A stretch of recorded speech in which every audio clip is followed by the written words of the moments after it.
Welcome back to the channel, everybody. Thank you for tuning in on a very cold but very sunny December afternoon here in Norfolk in England. And turns out a few houses down from my mother's house there's a gentleman who has some very fabulous motorcycles. So I'm gonna meet with Ronnie, the builder of these bikes and owner of them, and we'll do 10 questions for a biker and take a look at his bikes. Stay tuned.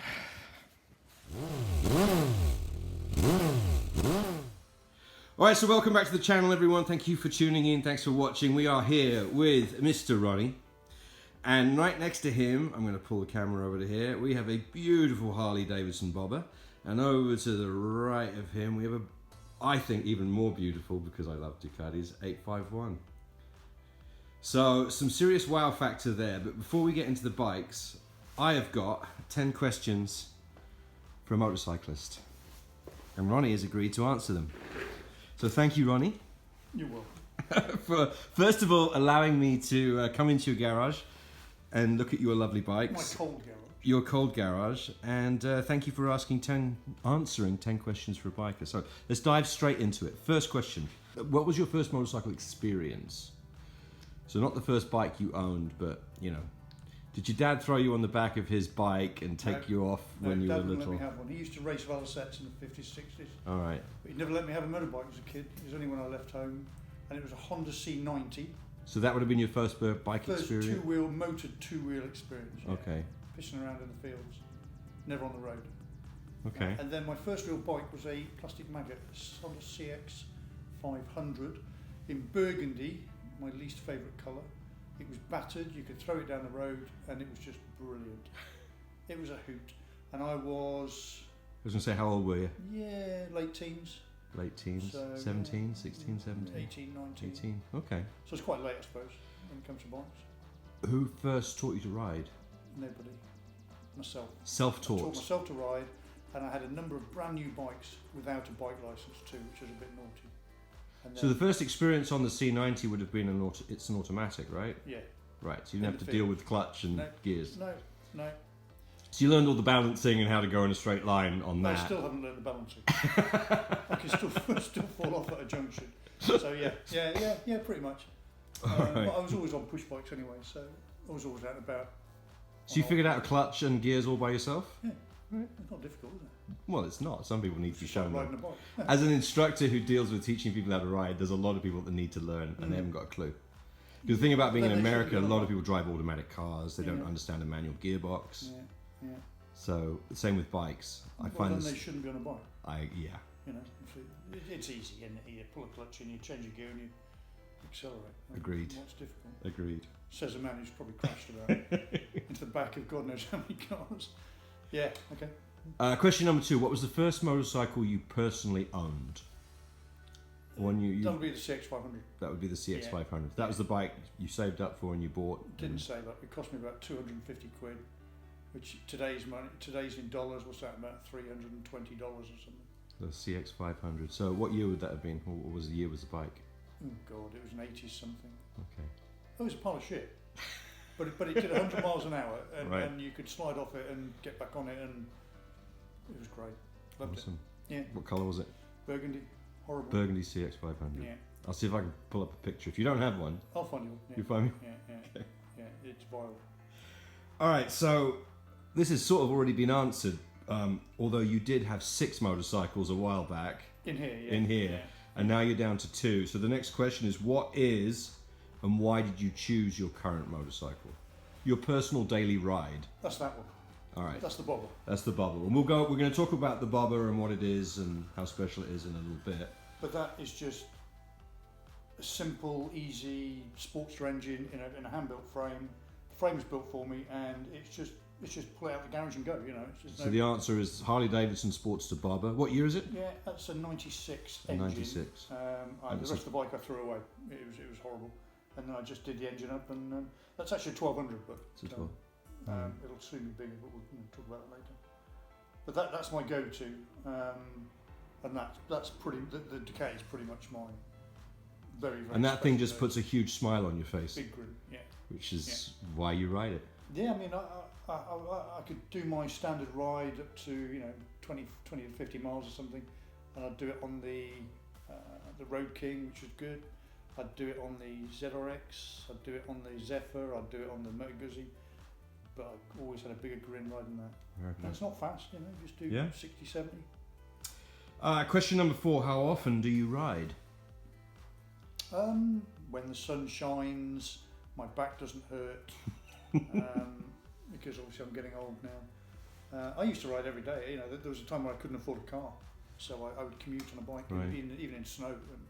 But now they're just toys, so I'd ride once a week, Right. just to go and blast the cobwebs out. Will you go out in the winter or not? Not a fucking chance. No way. No. No. If the roads are wet These and covered get in too leaves. cold. Okay. If there's any water on the road, that's it. No, I don't. No. You'll see, I don't get them dirty. They No, never no, get dirty. you could eat your dinner off these bikes. And They're immaculate. If it's raining, I'll take the old man Volvo. So, Okay. you know. Alrighty. Okay, question number 5. This one's kind of fun.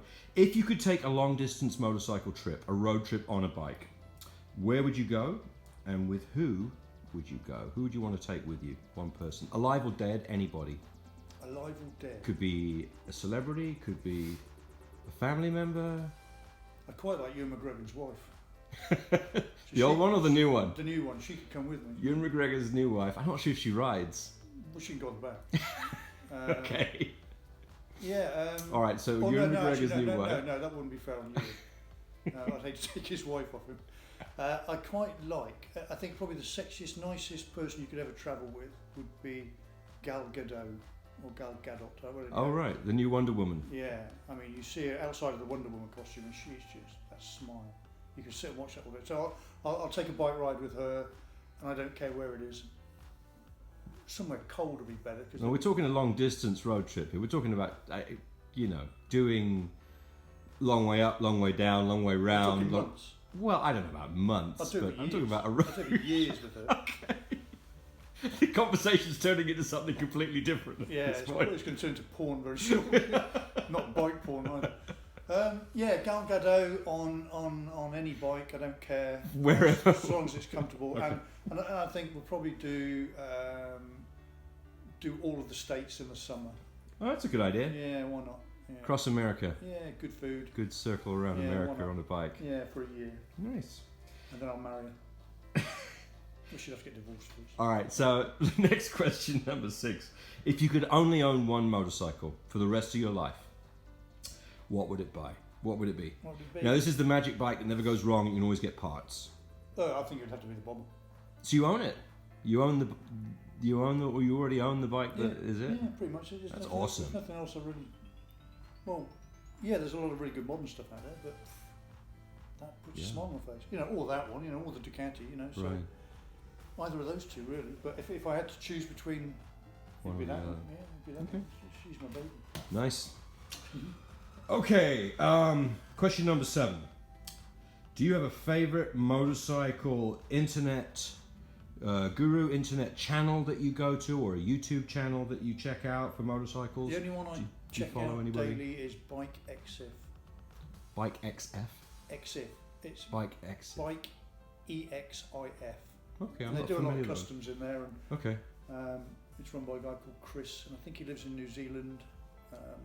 And his sidekick is Wes, who's in South Africa. Okay. They do a lot of custom stuff. Custom stuff from New Zealand. You'll have to yeah. send me the link and I'll add that to the Yeah, page. yeah, it's People very can good. check it out. Cool. There's others out there, but I don't tend not to waste too much of my time Right. on this, but that's really good. Cool. Alrighty. Question number 8. What's the scariest thing that's ever happened to you while riding a motorcycle? Oh, I've had quite a few crashes, but I think probably the worst crash I had was on my V-Rod drag bike. Okay. And it didn't turn. I mean, it wasn't scary. It was just bloody horrible. And it was just I was overtaking a line of traffic, and a van pulled out in front of me. Couldn't stop. Hit the front of him, and legs broken, face scratched up. Open face helmet, so I wasn't too smart. But yeah, just and that pretty. So much, that was a bad accident that you got Yeah. injured in. yeah, pretty bad, and that ended up pretty much killing the career. So that 4 or 5 years down the line ended up retiring me. So, but that's Did you total the bike? Oh yeah, but I rebuilt it. Okay. And that's on the on the website as a rebuild. Okay, we'll check that And out. I rode that afterwards. Sold it subsequently, but that turned out. I didn't have a problem riding it afterwards. It was I got back on the bike, as I say. So, Physical injuries were both broken legs. yeah, this one was badly dislocated at the knee. This one was shattered. That leg had to be rebuilt below the knee. With pins and Oh yeah, and plates the knee was rebuilt, and that's still. but you can still get around and walk. I mean, you're not in a Oh yeah, wheelchair. no, it's fine. No, you didn't no. break your neck. No, but I just couldn't do the job anymore. So and then How long were you in hospital? Not long. It was only about a week. Okay. But it was 2 or 3 days waiting for the operation, and then they just did it all in one go, and Rebuilt you. and then so yeah, $6 million. Well, The $6 $6 man. The $6 man. $6 Not the man. $6 million man. Yeah, The £6.50. Yeah, if that. Okay. Yeah. Do you remember anything? I mean, when I say what's the scariest thing, do you No, remember? I remember it all. I remember absolutely everything. So that moment of realising the van pulled out straight in front of you, Yeah. you didn't have enough time to Yeah, no, I react. see You couldn't that. swerve. You couldn't. No, couldn't see brake, it was no, just- the front wheel hit his rear bumper. That locked the front up. Right.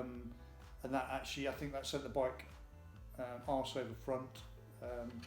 I hit the ground with my legs like that, and that just shattered it and dislocated it. And the only thing I don't remember is when my head hit the road, and then I then was awake as soon as I came to rest in the verge, not up against a hedge. So, Wow. that's life, isn't it? It's still You're lucky to be alive, but yeah, awesome. That was one of the 9 lives, Yes, So exactly. I think I've used up all 9 now. So This is why now I encourage all my students to wear armour, leathers, airbag vests, absolutely, full-faced I helmet, was wearing jeans, proper gloves. I was wearing jeans, a Cordura jacket, and an open-face helmet. I did have some nice boots on though, so my ankles were fine. Yeah. my ankles were. The good part of the motorcycle kit Yeah. protected you. Yeah. Did what it was supposed to do. Yeah. So yeah. All right. Question number 9. What is your most favourite thing about riding a motorcycle? I think the fact that I look fucking cool. When you're doing it? Always when I'm doing it, yeah. I look cool. The cool factor. Yeah, it's as soon as I take the helmet and the shades off that I start looking uncool. No, I don't know. I think I actually prefer now cleaning, looking, and fettling. I mean, I love building. I love building Right. bikes.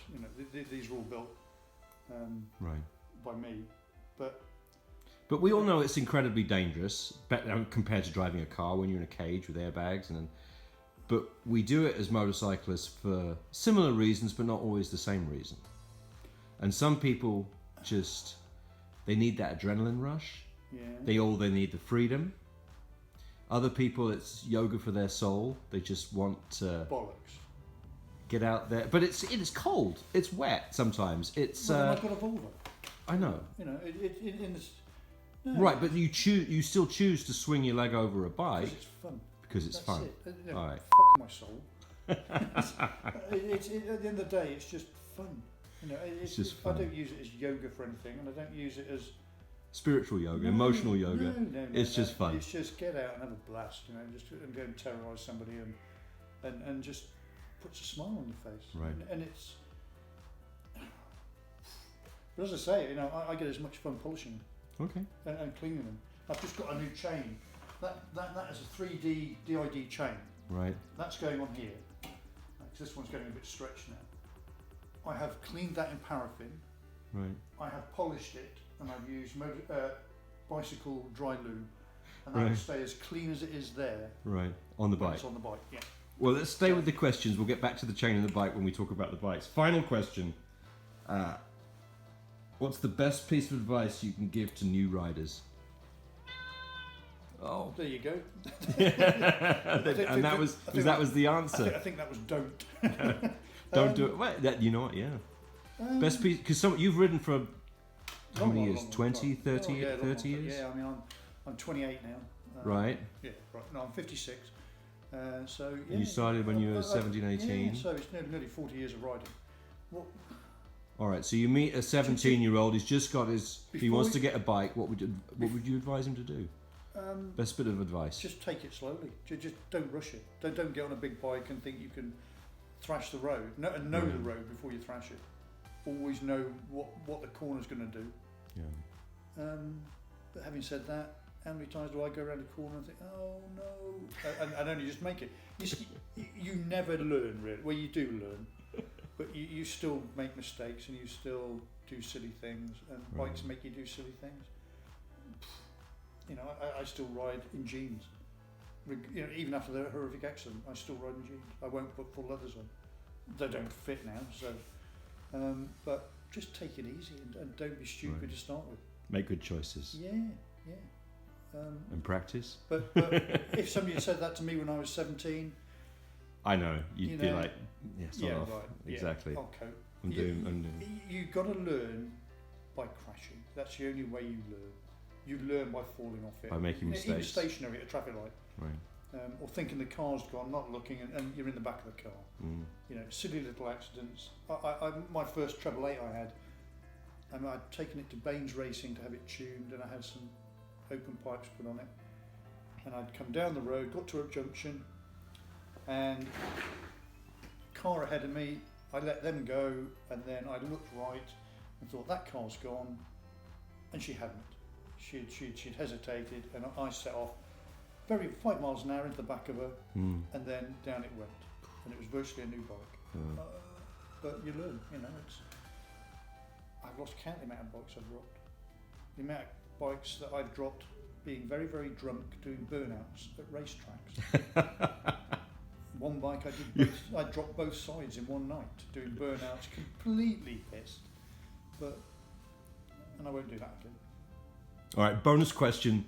Is there any motorcycle in the world that's ever been produced that you would like to ride? No. Maybe one of the TT bikes? The 200 horsepower litre bikes, or the MotoGP bikes? I think, I was going to say, I think a MotoGP bike. I like the $1 million bikes. Yeah, but it'd be a hoot, wouldn't it? I don't. No, I wouldn't get anywhere. You need a runway. No, I could You do want a do track. a few corners. I'm not like crap. I think one of the Ducatis, you know, like was that Australian guy that raced, who was in the MotoGP? I can't remember his name now. But anyway, He rides for Ducati? Yeah, Okay. yeah, MotoGP Ducati. I think that is probably, and it looks good as well. And that would look good in my kitchen. That would look pretty good. There you go. So I'd ride it and then steal it. Yeah. All right. But yeah, cool. All right. Well, thank you, sir, for answering 10 questions for a biker. Mm-hmm. Continued safe riding. Absolutely. Keep the shiny side up. Yeah, righto. And maybe get some motorcycle gear to wear. Instead of jeans and a t-shirt when it's sunny. Sure, yeah, I'll order some today. There you go. Yeah. There you go. Bullshit. Bullshit. Yeah.